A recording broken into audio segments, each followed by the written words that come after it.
on to some of these points, we've got to remember that each generation of children that comes, every few years we have a batch that comes and moves on. That is one generation of children that have come by us, passed through our system and gone.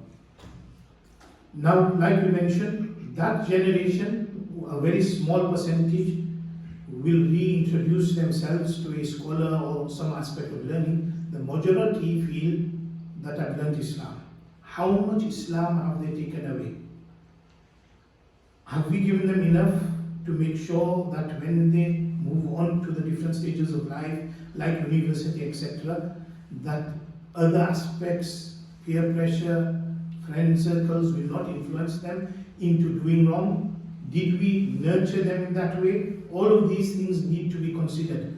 Our role is not small. We have a very great task and burden on our shoulders. So please make sure that we incorporate this in our future tarbiyyat and we are not neglectful of these aspects.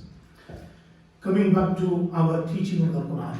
Every child is an individual. Recognize that and adapt different techniques to accommodate different approaches to learning.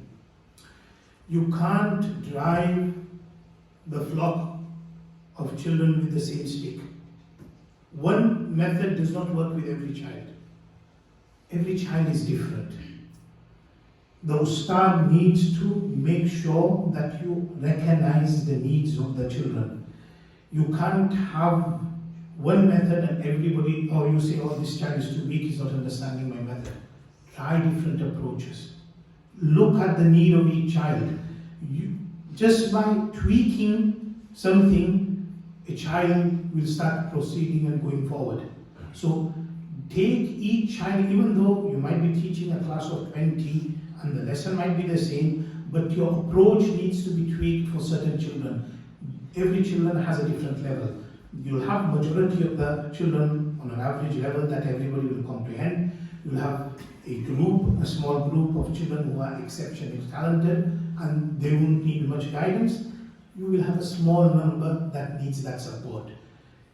It is these children that also needs consideration. Many a times we look at the majority batch and we'll feel, okay, this has one or two who kamzor hai. You let the head teacher know, okay, ye bacha kamzor hai. But what are we doing to address that weakness? That's very important. Use different audio-visual learning techniques. A board is a must. Audio and visual techniques need to be used. The ustad cannot stick to the Qā'idah or just the Kita, Amma and so. The board is a skill that will focus the child's attention and they will pick a lot of things up. And why we need the board also, we'll come to that inshallah. Identify the different learning needs of every child, give more time and support to those who need it. If we are focusing on polishing the bright children and showing them, look, this is what I've achieved. So you have one or two children who are brilliant, they are making your name. Okay, look, Madrasah's trained this child to do this, do that. That child is also really shining and has a lot of capability. We need to polish the child that needs that support and bring them to that level, and that is where you are worthy of praise.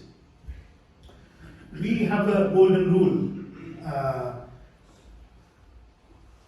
You could say there's two golden rules here. One, do not progress to a next letter or concept until 100% sure this child has mastered it. Many times it's just going through the different concepts of the teaching of Qā'idah. We're starting with the Qā'idah first, that's why we're relating to that. For example, the first stage in any type of Qā'idah that we are teaching, whether it's Asana Qawaid, Baghdadiyya, Nurani Qā'idah, Ajmalul Qawaid, whichever Qā'idah we are using, the first stage is the letters. Now, we start going through the letters. The children are saying Alif, Ba, Ta, Tha, Jim, Ha, Kha, and we are accepting all the child knows the letters. And we move on to, then there's a step of mixed letters, then there's a smaller letters, all of that, we're moving on, but we are not assessing, we're just moving.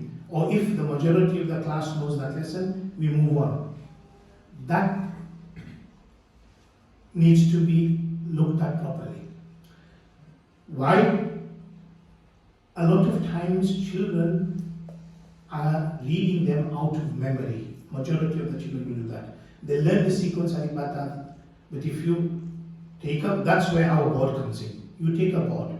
Now let's say we're taking ba, ta and tha, the three letters that have the same sort of structure. The three letters where we're just swapping the dots around. You just write the shosha, which is a ba, without any dots. And chop and change. And see if the children are recognizing them, because you're not writing anything in sequence. If the child is, regardless of how you put the dots, each time is saying it correct, that means the child has recognition of the letters. When you're doing the letters, there's two things the child learns: pronunciation and recognition. So, when you're on the first stage of the Qā'idah teaching the letters, you will instill in them the correct pronunciation for each letter and the recognition of each letter. Whilst doing that, you will constantly use the board. Even when you're doing the half letters, for instance, you write the L shape, you put a dot on top, it becomes Noon.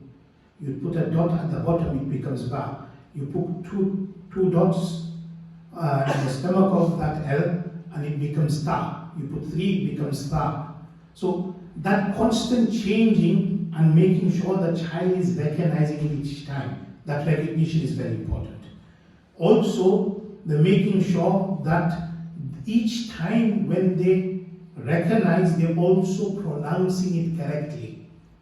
A lot of times we say, oh, we're not making them qaris, it's not important. But if we instill the pronunciation and take our time at this stage, you do these two things, the recognition and the pronunciation is instilled, and you spend your time on the letters. At Madrasah Islamiyyah, we will spend anything between 4, 5, sometimes 6 months on the different forms of the letters and its pronunciation and recognition. The benefit of that is, in all the stages after that, you're not struggling to tell the child, oh, this is qaf, it's not a fa, or this is lam, and it's not mim, or that never comes in after that. And you're not saying, oh, correct your pronunciation, your pronoun, that doesn't come in also.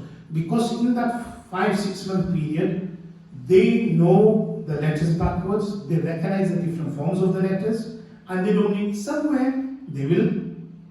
But then you just write that form of letter separately and they will recognize it straight away. So spending time on the letters in recognition and pronunciation is very important. And then these three slogans we have: loud, slow and clear. Why? When the child is blurting out the letter loudly, clearly and slowly, the teacher can tweak the pronunciation and will understand where the child needs to correct, whether they're putting the tongue or whether how the pronunciation is being done correctly. The ustad will be able to identify that. If the child is just saying you're not going to pinpoint where the weaknesses are, and you'll take it that okay, the child is recognized, you see them very fast. Well, that sometimes obviously the question arises, what about parents thinking that my child knows all the letters, he's mastered them, and you're not moving forward, you're stuck with the first 5 letters and it's been nearly 4 weeks. That's why when those new batch of children come in, we have that induction where parents are explaining our procedure of teaching. And in that we explain that bear with us, you might feel that even if you wake them up from the sleep, they know the letters, but there's a special way we're teaching them, and for that you'll have to be patient. We also tell the parents, don't pronounce the letters for them, just let them read how they've been taught in the madrasa and follow the website where the letters can be heard being pronounced. Why? A lot of times, majority of parents won't be reading with Tajweed.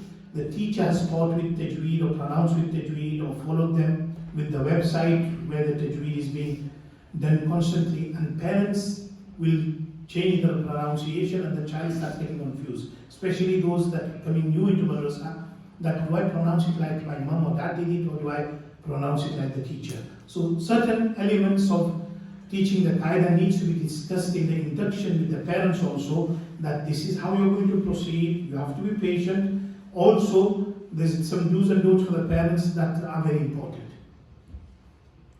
We've covered recognition and pronunciation. Do not proceed until a letter is not pronounced correctly and also recognized. We also mentioned earlier that there's different concepts that will be coming.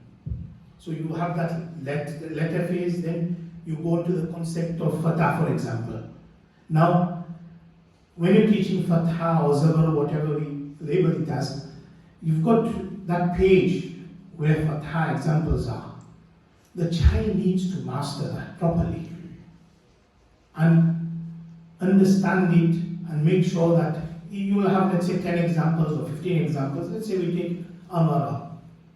Now, those examples are finished. How do we know that the child has understood the concept of fatah? You will test, either take other examples other than those they have studied in a Qā'idah. A lot of children, especially those with special needs, with dyslexia, things like that, have a very strong memory. And they will do the sabak in front of ustad out of memory, but they haven't understood the concept. And that is something that the teacher needs to assess. So let's say they had the word amara. If the ustad writes it on the board mixed up, for example, amara is written rama'a, you've changed the letters around. And the child still can work it out. That means the child, because he already knew the letters, he corrected the letters and read Rama'a correctly. And that was a set of words that you moved away from. So that aspect needs to be tested in various ways. So Rama'a, Mara'a, if you have Jama'a, write Maja'a, mix the letters up. Right? So things like that, is if that's being done and you're testing the children, they're still reading them, that means they've understood fatah. And you can go on to the tasra lesson. Now you have here in front of you the tahti, and normally the children will go through that concept. Take your time, don't rush. Spend the time on there and make sure that each letter is recognized. Use the board as much as you can. You don't need this tahti for the child at all. The lesson can be done on the board daily and chop and change. That way we will, inshallah, audio-less examples.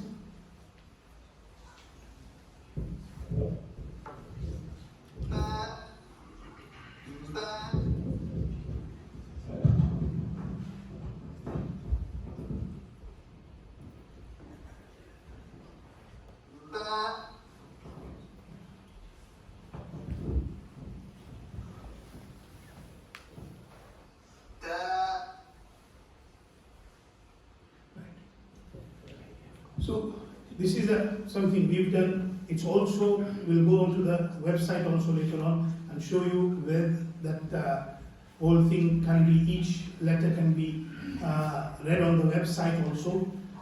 Now you come to the different forms of the letters here. Based on this, you need quite a bit of time to make sure that the child is understanding these different forms. Because if that is not done, as soon as you move away letters of amara, balagha, or depending on what examples they are getting, the different forms will be coming based on whether the letter is at the start, in the middle, or at the end. And that is what needs to be looked at. And for example, here we mentioned earlier, if you take the first form of ba, it's the same, the first form of ta, the first form of noon. All of these are same, just the dots being changed around. So the teacher needs to do that on the board so that can be conveyed and checked on the child.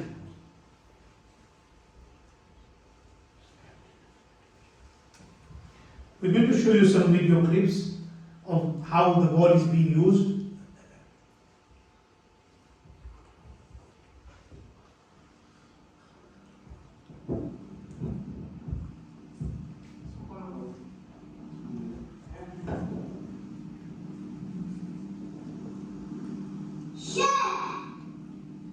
child is saying it's just a shape because there's no dots on it. Window at the bottom. Okay, good. And ta. 2 dots at the top. And sa. 3 dots at the top. So one more. Okay, good.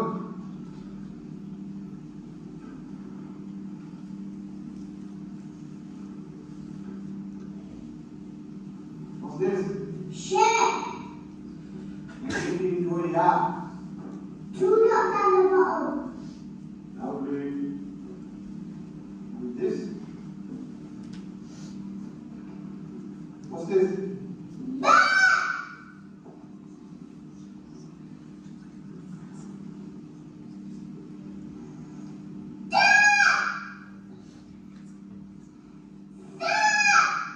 Good.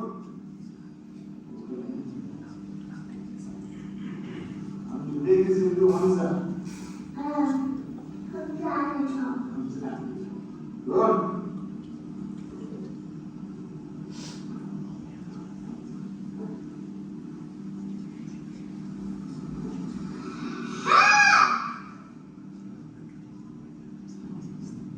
That's a trick question. 2 What's dots. this? Is it something or nothing? Okay. What's this then? Good.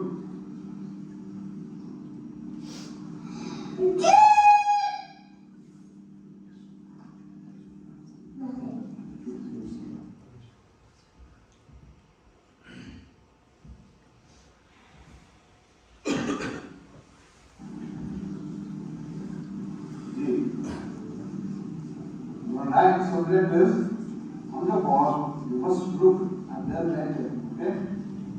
And say it out loudly. How? Loudly.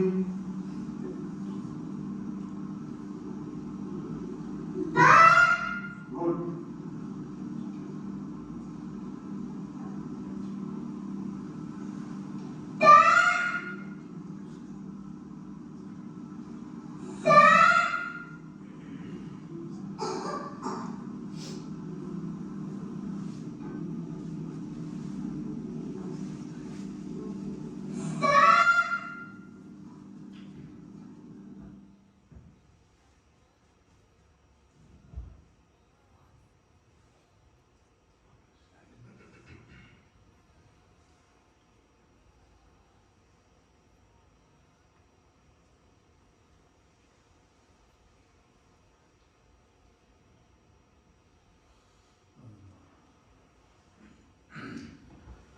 When teaching the different concepts, be sure the child has understood and recognized the concept properly. Test them with outside examples before moving on to the next concept. We've gone over that. I'm doing that next. This is, for example, any Qā'idah will have the Fatha concept. Now, first is obviously making sure that they're understanding how to. Now, some people do it where they just do the sound, but some places the method is saying alif fatha o, alif zabar ba fatha ba zabar ba. What we've experienced is making them spell it out like saying ba fatha ba is more easier for the average and weaker child compared to just going directly onto the sounds. So different approaches beneficial for different people.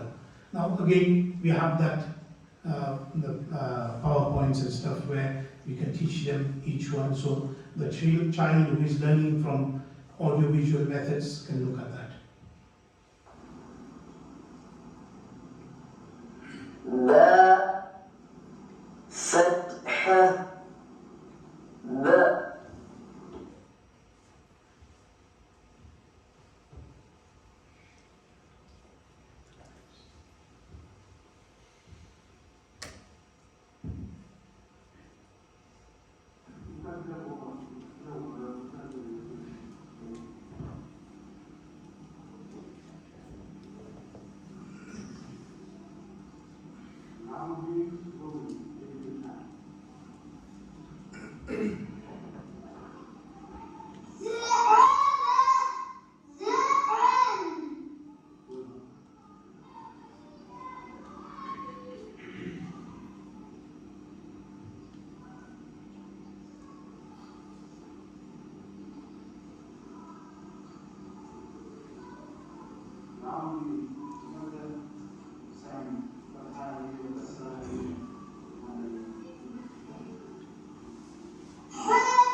What's this? Loudly, please. Loudly, slowly.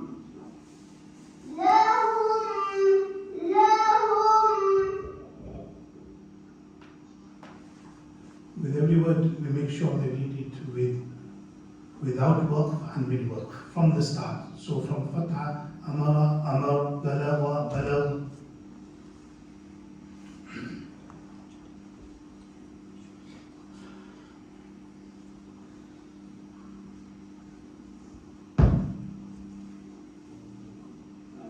Which letter is this? The middle one. Loudly, please. Now, what do you do when you read the middle letter? What do you do when you grab together here? What do you do? Loudly. And push. Good. So, make sure you push here, okay? Loudly. Together.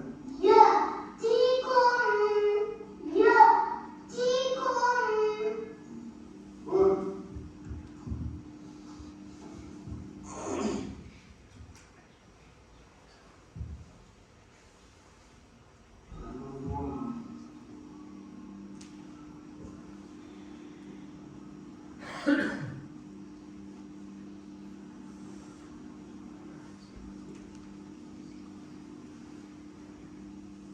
What's this, Mariam?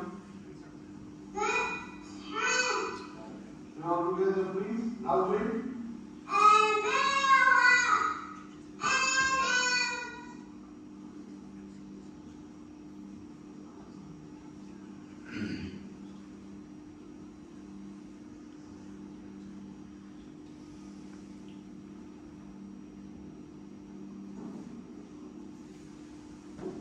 Got the letters, dots, sign.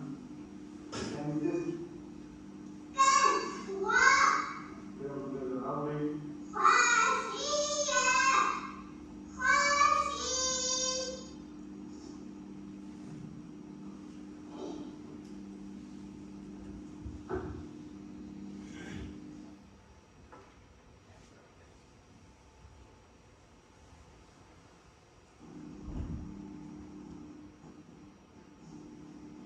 Loudly.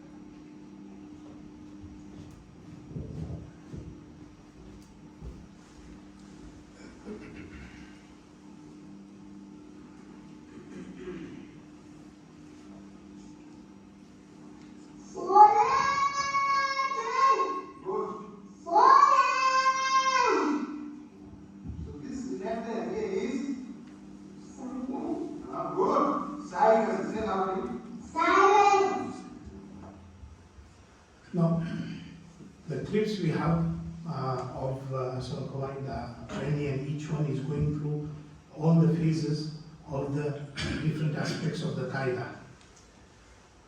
I haven't played the full clips because that's an hour-long set of clips, and we need to make sure we go through all of the other aspects also. So it's important, once all the concepts of the Qā'idah are complete, the child should be able to read any examples you write. If not, then we need to revisit our way of teaching. So once you've done Fatha, any example with Fatha, away from the Qā'idah, if it's written on the board, the child should be able to read it. If the child is stumbling on recognizing the letters, that means when we were teaching the letters, we did not teach them the recognition properly or the pronunciation. Wherever you write later on, the child's pronunciation, like you saw in the clips, there was no issue with pronunciation or recognition of the letters. So that stage needed to be perfect. When you move on, if the child is struggling to remember, let's say a kasra or a sakin or something, then deal with that weakness. Every time a sakin comes, the child is getting confused. Or every time a tashdeed comes, the child is getting confused. Or every time there's a silent letter, the child is confused. So that means that particular concept the child has not understood. And we need to go to that page and make sure that it's instilled in the child again. If we don't tackle that, that would be the same problem throughout their different stages of Nazara, whether it is Juz'am or the Panj Para or when they move on to the Qur'an. Right. Before we go on to the Juz'am, from either side, are there any questions with regards to the letters, the Qā'idah that need to be understood? Any questions whatsoever, please? Jay, any questions? Do you advise a particular type of Qā'idah that's best to use, or you found is got the best system in terms of the lessons? I'm going to go on to the Qā'idah we are using. There's copies of it on the back. It's the old Ahsan Qawaid, but we've revised it to incorporate a few extra examples, also to simplify it in a way, format it in a way which the child is easily readable. And also, what we've done in there is change the order in which the concepts have come, because in the old Ahsan Qawaid, the Mad Bayan used to come before the Sukun, whereas when you're doing the Hijjah, the Sukun needs to be understood for you to be able to understand the Mad. So we've changed a bit around. Now this is the Qā'idah. It's online on Islamiyyah series website. If you go to any of the pages, it's fully interactive. So any letter you click on, it will obviously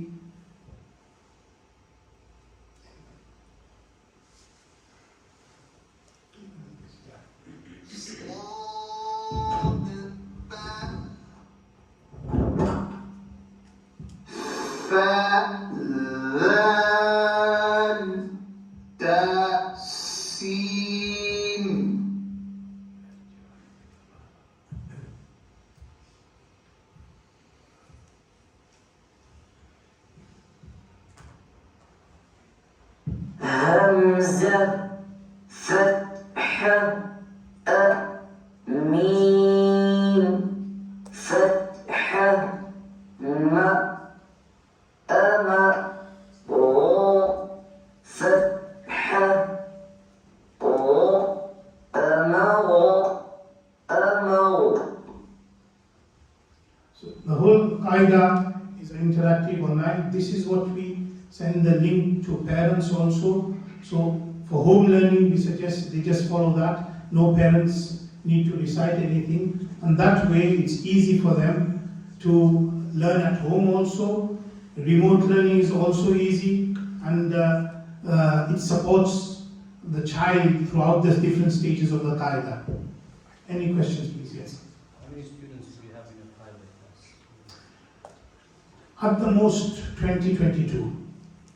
And what we'll have in that class is The Ustad, many times you'll find that there's 3 different categories of children in the Qā'idah class. You'll have those children who are picking up very quickly, a small number, 5-6 children who, out of them, we will be good at grasping everything and they move faster. The vast majority will be average and they'll move together. And you'll get the small number of 2, 3, sometimes 1 child who is struggling to move. Now, what we've noted is by using the board, that weak batch of few children also, they see constant repetition with their friends and they start picking up also. So what you do is, in sequence, when you're calling them to the board, those that slightly struggle or need support, you call them towards the end. So a good number of children have gone through the 3 letters that you're mixing and matching. The weaker child is observant, they're listening, you've got to keep everybody engaged. So randomly you will tell somebody to read those letters, and that way what will happen is that the weaker child is also picking up. So keeping the weaker children with the mainstream children and letting them learn with their colleagues, pairing them up with a child to listen and repeat, things like that, techniques will help you. But looking at a number of, if you've got, let's say we have a 2-hour session or 2.25 hours with the Qā'idah class, so 20-22 children. If your time is reduced, then you need less children. Yes. I wanted to ask, with regards to the structure of the class, how long would you say that you would advise for a teacher to read collectively with the students, or that have the students read back, and just this idea of what the structure of the lessons are like? Right, so in that 1 hour, you'll be calling different, let's say we're doing that Amara lesson. So there'll be, sometimes the majority of the class might be all together. But in most cases, you'll have these 3 groups, so you'll be attentive to their needs. So you'll have that group, let's say the majority group is on the first line of Amara, Balagha, Tamara.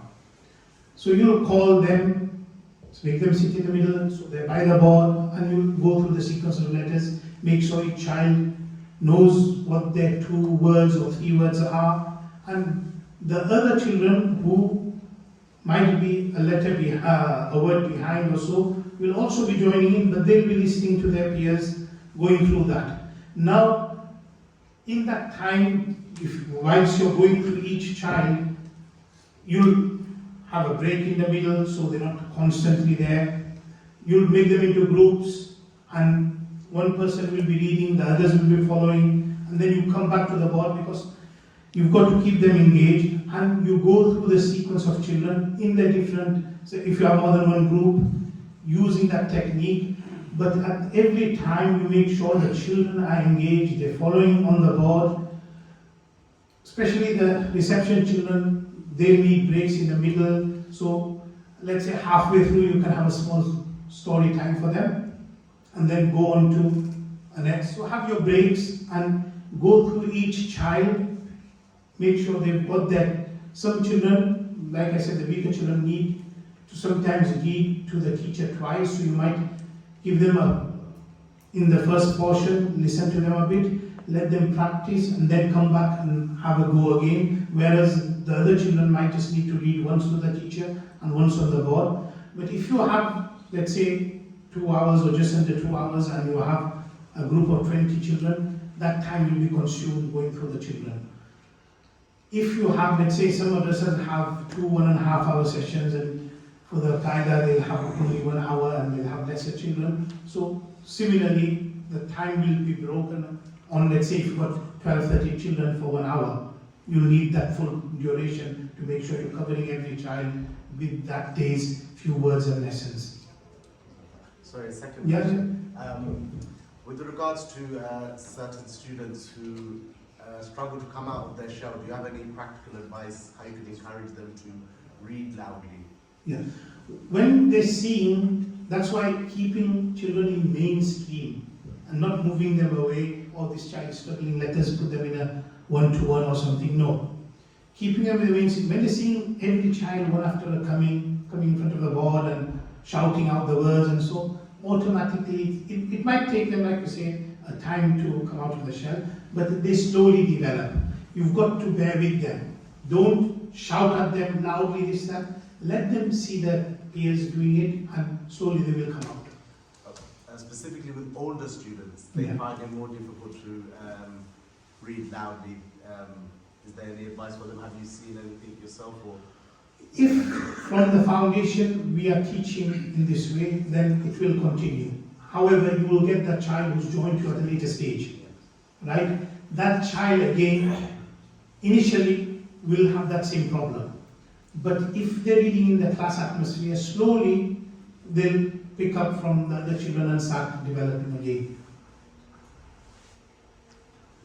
Sure. In the Fatha lesson, you explained that the child reads with the Fatha sound and then you implement the waqf. How do you explain to the child, or in what methods do you use? Methods meaning how to teach them? Yeah. So verbally, of course, you as a teacher would say the words in terms of the waqf, how it, and a certain student, unfortunately, they can't pick up the sound very clearly or understanding to them. Are there any other ways that you can approach them? Okay, yes. Now, some children obviously, like how we mentioned, or I showed on the website, where you break the letter up, amara, and you're doing alif, fatha, mim, fatha, ma, and they're joining. Now that whole word, a lot of children will struggle. Even if you're breaking up with alif, fatha, mim, fatha, ma, ama, and ra, fatha, amara. Now read it with amar. So it's listen and repeat, but some children will not pick up. What you will have to do is start covering up the letters, because they won't be coming on to amara unless they've done the alphabet with the fatha. So the time you've come on to amara, they've already done alif fatha, ba fatha, ba, ta fatha, ta. They've done that whole alphabet with fatha. So individual letters they are reading with fatha. Now, when it's coming to joining the letters, they are confused, and some children take a lot of time to understanding how the joining is taking place. So what you will do is use initially only 2 letters. That's why we've changed the first line. In the old Ahsan Qā'idah it was amara, 3 letters. The first line is laka, bika, that the 2-letter words. You will use more of those examples, even if it means moving away from the Quranic words and just joining 2 letters and putting them as fatha, like baka, laka, maka, and letting the child do only 2 letters first. When you see the child is easily joining 2 letters, then introduce him through the 3 letters. So do it step by step. Don't, if the child is struggling looking at the joining of the letters, then moving away from the Qā'idah, use the board, make him join the individual letters which is already mastered and understood. Make him join them. Right? With regards to waqf, we've never seen children struggle with understanding, because they've already done amara, we're only telling them to do amar. At the moment, they just copy. So read amara, amar. They're not understanding why it's amar, but this is how you stop. So every letter, but whilst they're going through the Qā'idah, and they're doing فَبَصَّرُكَ فَبَصَّرُ, we made them stop. So they will understand on every letter. When you come to the goal ta lesser, bakaratin, bakara. So we tell them everywhere where this round ta, you read it as a ha. Automatically they will start picking up. So when you come into the actual nazra of the Qur'an, in the Amma, in the Panchpara, because the ayats start getting big, you have to constantly do waqf. And you're not teaching them at that stage how to do waqf, because they've already mastered it. On every word that they read in the Qā'idah, they learned waqf. So even if they have to stop at a place where the ustad didn't stop, they'll know how to stop. Any more questions? said about the alphabets there, from young age, beginning then to pronounce it properly. Yeah. Especially these, throat letters or the hard letters. 4-year-old, 5-year-old sometimes struggles a lot. Would you still say they have to do it? Yes, and they won't struggle. The children start copying. They have that art of naql that Allah Ta'ala has instilled in them, and they do it. So they don't struggle. We initially, when we started this concept many years back with Qari Said Sahab, we think, will they, or is it too early?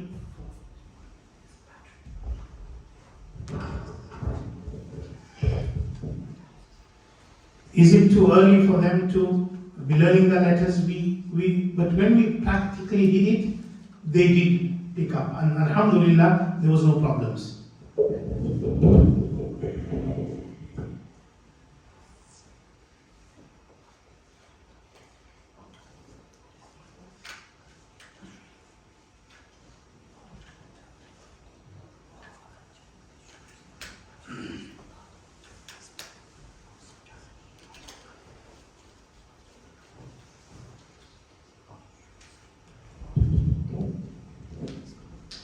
Any more questions before we move on to the advice?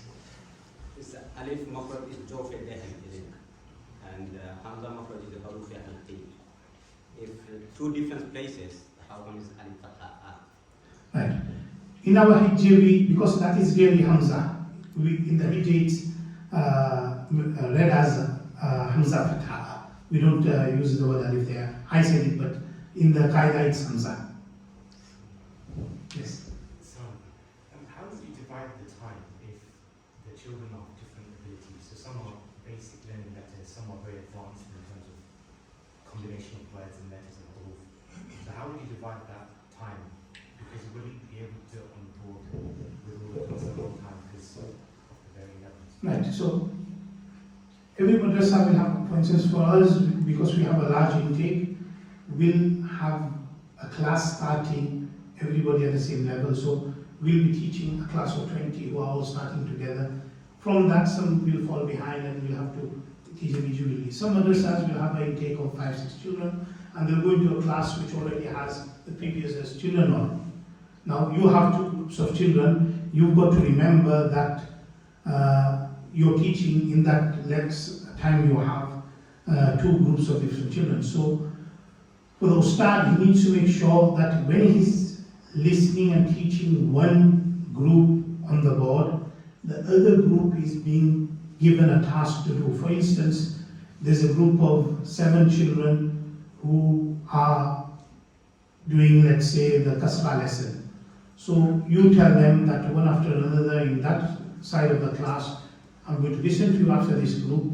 This is what you need to do, where one person reads and you repeat, and you follow in the Qā'idah, so you're not wasting the time. In that time, those staff will be teaching, and that's it, that other group. As soon as that other group is done, they've done their own lesson, they've been given 3 extra lessons. You tell them, okay, you sit in that corner now. The new lesson that you've done today, you're going to practice it in the same manner. You do that whilst you bring that other group. So you'll have to, if you've got more than one group, you'll have to juggle them around, but otherwise, whilst you're teaching that one group, that other group will be jumping around, messing about, and you'll be constantly shouting at them whilst you're teaching this group. So keeping them engaged in some way is very important. So it's not me this time, it's from the sister's side. Yes. Assalamu alaikum. Some children who struggle get bored reading the same sabak, which makes it harder for them to get it right. How do we deal with that, and can we move them on? You can't move them on from that concept. If let's say it's a fatah concept and they're getting bored with fatah, they haven't understood it, you can't go on to kasra.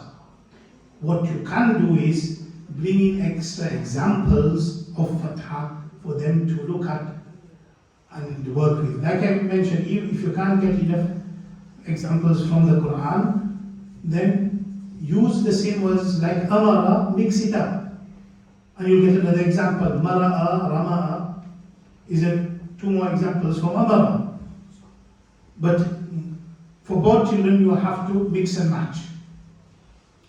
Ji. Any more on the Qā'idah? No. Okay. The next stage after you've completed the Qā'idah and you've done each concept, we spend 2 years teaching the Qā'idah. So reception and year 1 completed, they will complete the Qā'idah. So half the Qā'idah is done in reception, the first year the children come in, second year, which is their year 1 in school, they will do the second half of the Qā'idah. In the third year of Madrasah, which is year 2 for school, is when they start the Juz'an. رحمن يا رحمن ساعدني يا رحمن اشرح صدري قرآن